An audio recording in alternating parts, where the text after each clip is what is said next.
Barrister Suman সাহেব তিনি একজন এমপি।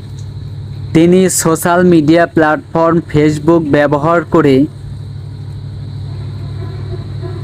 এতটা মানুষের ভালোবাসা পেয়েছেন যা ভাষায় প্রকাশ করা যায় না। তিনি একটা রোল মডেল হিসাবে